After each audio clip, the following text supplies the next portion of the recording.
안녕하세요, 타임포럼 알라롱입니다. 안녕하세요, 장총입니다. 오늘은 새로운 기획이죠. 까레라 60주년을 기념으로 해서 까레라에 대해서 살펴보는 시간을 가져보도록 하겠습니다. 역사가 이제 깊은 시계 브랜드들은 헤리티지라고 할 수 있는 모델이 있는데 태그 호이어는 이제 그런 모델들이 좀 여러 있잖아요. 가장 아이코닉한 모델이라면 역시 까레라다. 까레라라고 하는 단어가 스페인어잖아요. 경주, 그렇습니다. 달리기, 네. 뭐 이런 뜻인데 영감을 준 것은 이제 멕시코에서 열렸던 랠리죠. 1950년대에 열렸던 까레라 파나메리카나. 해봐, 파나메리카나. 까라라 판에 파나메리카나 이제 고속도로 멕시코 구간의 완공을 기념으로 해서 이제 그 멕시코 정부 주도하에 열린 이제 랠리인 건데 1950년대에 처음 시작을 해가지고 3년인가 4년 열리고 중단됐잖아요. 전문 레이서뿐만 아니라 운전 좀 잘하는 사람들, 그런 사람들도 다 참가해서 큰 대회였는데 레이서들이 그 3,000km가 넘는 거리를 평균 150km 이상 그렇게 운전하다 보니까 피로도 누적되고 도로도 험난하다 보니까 그 사건 사고가 끊이지 않았다고 합니다. 대회 기간 동안 수명 넘게 돌아가셨다고 합니다. 그렇게 악명이 높아서 대회가 이제 5년도 안 된 시점에 중단을 하게 되죠. 레이싱 팬들에게는 까레라 파나메리카라는 이름이 내리에 오래 박혀 있었습니다. 레이싱 마니아이자 당시 호이어의 대표였던 잭 호이어도 그중 한 명이었던 거죠. 잭 호이어가 까레라 파나메리카나의 영감을 받은 계기가 된 게 1962년인데 이때 세브링 12시간 레이스에서 멕시코의 레이서 로드리게스 형제를 만났는데 그 로드리게스 형제가 까레라 파나메리카나에 대한 얘기를 되게 상세하게 해줬다고 합니다. 경주를 실제로 보진 않았지만 멕시코의 로드리게스 형제 레이서들에게 이야기를 듣고 자극을 받은 거죠. 새로운 레이스 크로노그래프 이름을 까레라라고 지어야겠다라고 한 건데 더 타임스 오브 마이 라이프라고 하는 잭 호이어 옹의 이제 자서전인데 이 자서전을 보시면 그 부분에 관한 내용이 이제 나옵니다. 까레라라고 하는 단어 자체가 굉장히 섹시하게 들렸대요. 1963년에 나온 최초의 까레라는 레퍼런스 2447입니다. 자동 크로노그래프가 발명되기 이전이기 때문에 수동 크로노그래프를 벨주의 칼리버 71을 탑재했습니다. 까레라의 사이즈는 당시로서는 표준 사이즈라고 할 수 있는 36mm였습니다. 시중의 크로노그래프보다는 좀 더 약간 간결한 디자인을 추구했는데 깔끔한 디자인을 바탕으로 다양한 모델이 나오게 됩니다. 그 뒤에 나온 모델들도 조금씩은 다르지만 2447의 디자인은 그대로 따라갔다고 합니다. 가장 유명했던 모델이 레퍼런스 2447 SN과 2447 NST. 2447 SN은 흔히 이제 팬더라고 하는 다이얼이었습니다. 실버 다이얼의 3개의 카운터는 블랙으로 표시한 모델이었고 2447 NST는 그와 반대로 블랙 다이얼에 이제 카운터를 실버로 칠한 흔히 말하는 역판다. 요 두 모델이 까레라 원형의 인기를 이어받아서 크게 또 히트를 쳤다고 합니다. 판다 모델인 2447 SN이 올해 까레라 60주년을 맞아 나온 까레라 60주년 오토매틱 크로노그래프의 원형입니다. 성능이나 디자인에서 이제 굉장히 인정을 받았기 때문에 까레라가 계속 생산이 되는데 전환기를 맞는 시점이 있죠. 1969년 하면 드디어 자동 크로노그래프의 시대라고 할 수 있겠습니다. 최초의 자동 크로노그래프인 칼리버 11 크로노마틱이 등장하게 되는데 호이어가 다른 몇 개의 브랜드들과 함께 칼리버 11을 개발하는 데 있어서 굉장히 큰 역할을 했잖아요. 까레라도 칼리버 11을 탑재한 자동 크로노그래프 까레라를 드디어 출시하게 됩니다.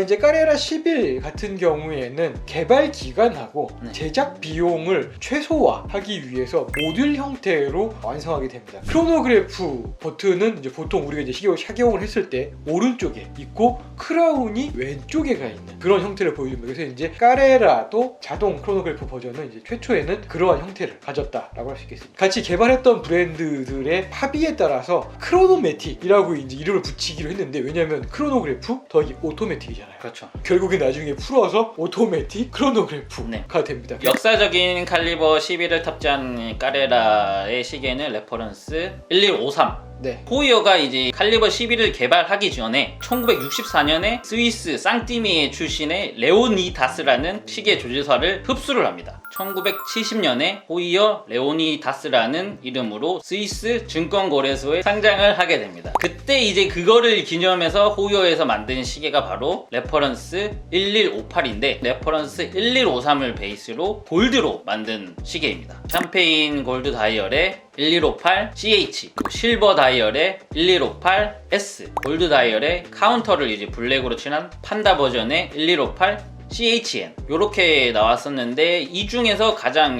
인기를 끌었던 모델은 역시나 판다 다이얼의 1158 CHN입니다. 금판다는 짱을 먹을 수밖에 없어요. 그렇죠. 1158 CHN은 그때도 인기가 많았지만 지금도 뭐 호이어를 좋아하는 시계 애호가들 사이에서 이제 지금도 인기가 높습니다. 잭 호이어가 1158 시리즈를 레이서들에게 선물을 많이 했다고 하는데 잭 호이어가 그 당시에 이 스쿠데리아 페라리 F1 팀에 계측 장비를 공급을 했었지만 파트너십은 못 땄다고 합니다. 잭 호이어가 거기에 이제 상심하지 않고 사업가의 수완을 발휘해서 유명한 레이스들에게 시계를 그냥 선물을 했다고 합니다. 시계를 이용한 굉장히 초기 형태의 PPL을 한 그렇죠. 것이 제코이였던 거잖아요. 시계 뒷면에 성공이란 단어를 쓰고 그 밑에 자신의 이름, 그 시계를 받는 사람 문구를 동일하게 새겨서 선물했는데 훗날에 호이어 애호가들 사이에서 석세스 워치라고도 별명이 붙여졌다고 합니다. 제코이어 옹이 되게 주도 면밀한 네. 사람이었어요. 뭐 팔기 한 거잖아.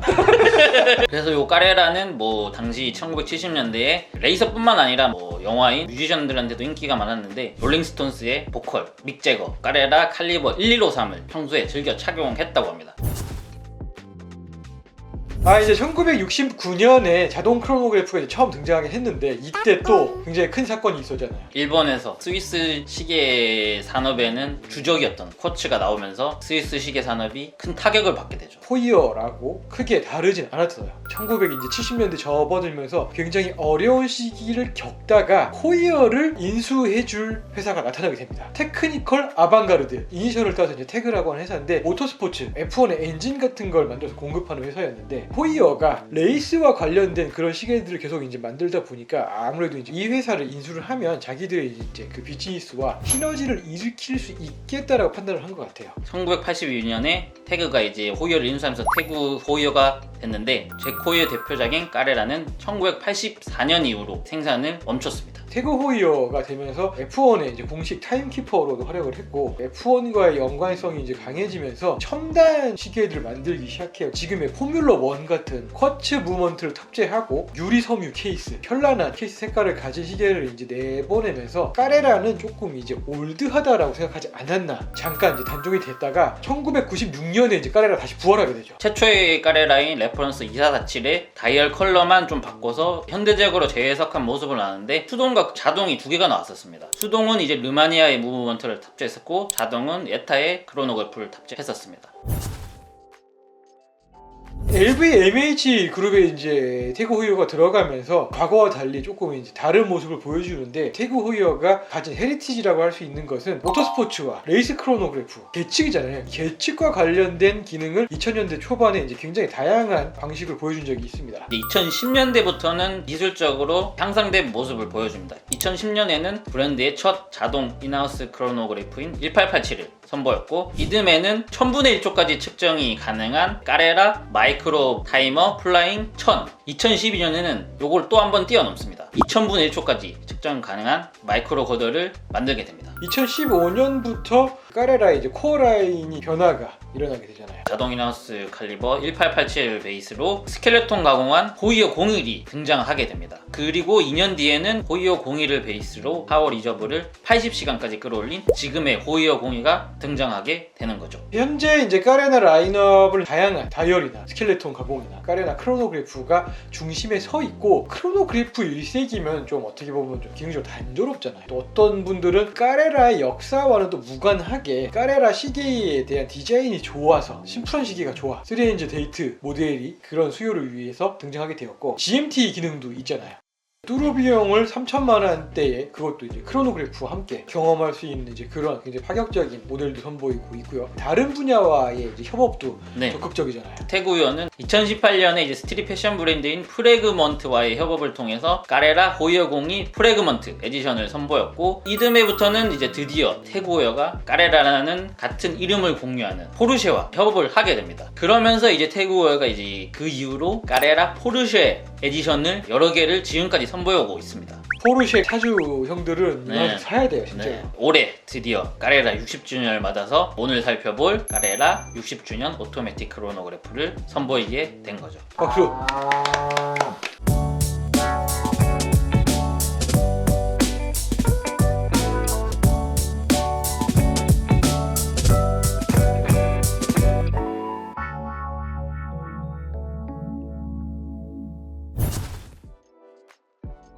오늘은 사실 뭐 리뷰가 중심이라기보다는 태그 호이어의 이제 역사 중에 하나인 이제 까레라를 살펴보는 그런 시간이기 때문에 저희가 이제 늘 해왔던 리뷰보다는 조금 빠른 템포로 진행하도록 하겠습니다. 핵심만 요약해서 하겠습니다. 이제 언박싱을 그래도 그냥 지나가면 섭섭하잖아. 태그 호이어 박스가 있고요. 별다른 점은 없습니다. 호이어가 돌출되어 있는 이런 디테일을 확인할 수 있고 버튼인 줄 알았는데 버튼은 아니군요. 생각지 못한 구성입니다. 왼쪽에 까레라 60주년이 이렇게 이제 들어가 있고요. 오른쪽에 60주년을 기념하는 잭 호이어 옹의 한마디가 있습니다. I love not only 문구가 자서전에 이제 그대로 네, 들어가 있습니다. 볼 때마다 생각날 것 같아요.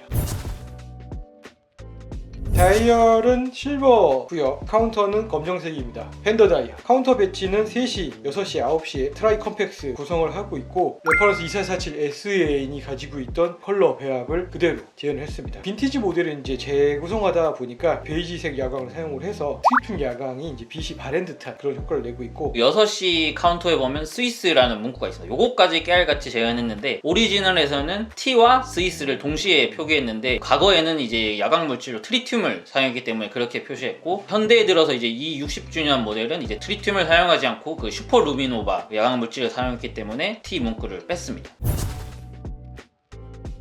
케이스 형태는 오리지널과 뭐 동일한 것 같아요. 오리지널은 사이즈가 36이었는데 60주년 에디션은 사이즈가 39입니다. 사이즈까지 재현하기에는 요즘 트렌드에 좀 맞지 않으니까 그나마 좀 타협을 한 게 39mm가 아니었나 생각을 합니다. 빈티지 모델을 만들기 위해서 또 굉장히 중요한 요소가 글라스잖아요. 측면에서 불룩 튀어나온 돔형 사파이어 크리스탈 글라스를 확인할 수 있습니다. 방수는 또 100m입니다. 요새 맞춰야 되니까 그거는. 네, 정면에서 보시면 굉장히 이제 길게 뻗은 러그를 이제 확인하실 수 있고 측면에서 봤을 때도 러그가 굉장히 도드라진다, 반짝반짝 빛나는 그런 것을 확인할 수 있습니다. 이제 오리지널과 이제 또 다른 점이라면 시스루백이잖아요. 과거 오리지널은 케이스백이 막혀있죠. 60주년 에디션은 글라스백을 사용하면서 무브먼트를 드러냈습니다. 이 무브먼트는 역시나 요새 태그웨어가 사용하고 있는 칼리버 호이어 0입니다. 시간당 진동수가 28800 vph고 파워 리저브는 80시간으로 실용적인 측면에 이제 포커스를 둔 자동 크로노그래프라고 할 수 있을 것 같고 컬러밀로 이제 제어가 되는 고급 사양을 가진 자동 크로노그래프다라고 할 수 있을 것 같습니다.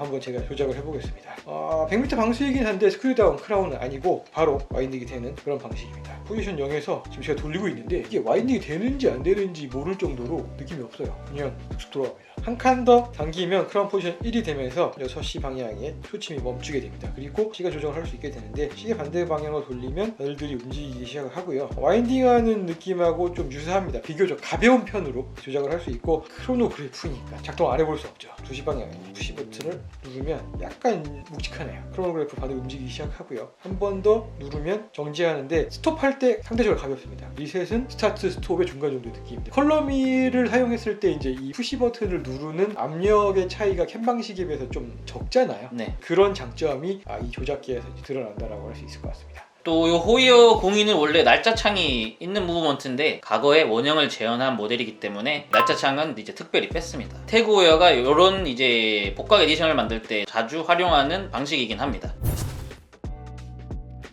소가죽 스트랩인데요.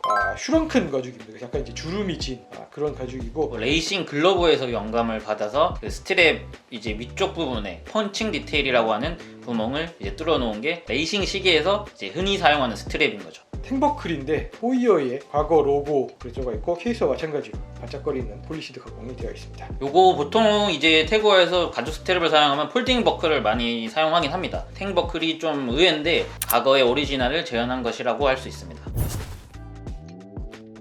까레라 60주년을 기념으로 해서 이제 까레라 60주년 모델과 함께 까레라의 역사에 대해서 쭉 살펴봤잖아요. 까레라가 어떠한 그런 계기를 만들어졌고 이름이 왜 붙여졌으며 그리고 현재까지 뭐 이제 이어지면서 어떠한 라인업을 이제 가지고 있다까지 쭉 봤는데 까레라 60주년이 얼마냐라는 거죠. 까레라 60주년 오토매틱 크로노그래프의 가격은 933만 원입니다. 초기 까레라 모델이라고 할 수 있는 레퍼런스 2447 SN을 굉장히 이제 훌륭하게 재현한 그런 디테일, 그 부분 때문에 이러한 가격이 책정되지 않았느냐라는 생각이 듭니다. 지금 오리지널 2447 SN을 가지려면 굉장히 어렵잖아요. 그렇죠. 뭐 이미 뭐 시계 애호가들이 그런 시계들은 다 쥐고 안 놔주죠. 태그웨어 막 시작했는데 가지고 싶어. 가장 훌륭한 대안은 이번에 나온 이 까레라 60주년 모델이라는 거죠. 이전에도 까레라 오리지널 모델을 복각한 모델들이 없는 게 아니잖아요. 계속 있어 왔는데 이번 60주년 모델이 가장 완성도가 높다, 오리지널에 대한 헌정이 가장 강하다라고 할 수 있을 것 같습니다. 내년 61주년에 역판다, 62주년에 골드판다, 다 판다 이제. 칼리버 11을 탑재한 1153 같은 것도 나오면 인기를 끌 가능성이 높습니다. 할 게 많구나. 까레라 60주년 모델과 함께 까레라의 역사에 대해서 살펴봤고요. 다음 특집은 태그 호요의 매뉴팩처입니다. 주요 무브먼트의 이제 발전 과정에 대해서 아마 살펴볼 예정입니다. 태그 호요의 매뉴팩처링이 어떠한가를 알아보는 시간으로 다시 돌아오도록 하겠습니다. 고맙습니다. 감사합니다.